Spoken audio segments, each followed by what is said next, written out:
नमस्कार, मैं हूं आपके साथ अंजना शर्मा और आप देख रहे हैं वर्तमान युग। तो आइए शुरुआत करते हैं आज की खास खबर से।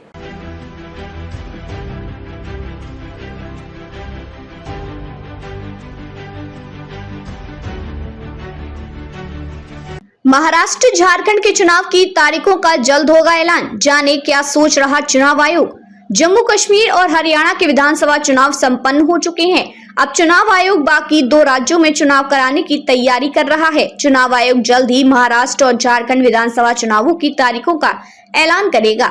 जानकारी के अनुसार इन राज्यों में विधानसभा के चुनाव नवंबर के दूसरे या तीसरे हफ्ते में होने की संभावना है। त्योहारों को ध्यान में रखकर होगा तारीखों का ऐलान। चुनाव आयोग कई त्योहारों को ध्यान में रखते हुए तारीखों का ऐलान करेगा। दिवाली 29 अक्टूबर से 3 नवंबर तक है। छठ पूजा झारखंड में मनाई जाती है। इस दौरान महाराष्ट्र में काम करने वाले बिहारी मतदाता अपने घर चले जाते हैं। देव दिवाली भी नवंबर में है, इसलिए चुनाव आयोग नवंबर के दूसरे हफ्ते के अंत में चुनाव शुरू कर सकता है।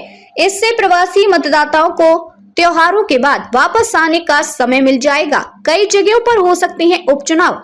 इन चुनावों के साथ साथ 45 से ज्यादा विधानसभा सीटों और वायनाड और वशीरहाट लोकसभा सीटों पर उपचुनाव भी हो सकते हैं। राहुल गांधी ने अमेठी सीट रखने के लिए वायनाड से इस्तीफा दे दिया था, इसलिए वायनाड सीट खाली है। वशीरहाट सीट तृणमूल सांसद शेख नूरुल इस्लाम के निधन के कारण खाली हुई है। कब खत्म हो रहा है दोनों विधानसभाओं का कार्यकाल। महाराष्ट्र विधानसभा का कार्यकाल 26 नवंबर को समाप्त हो रहा है। झारखंड विधानसभा का कार्यकाल 5 जनवरी 2025 को समाप्त होगा।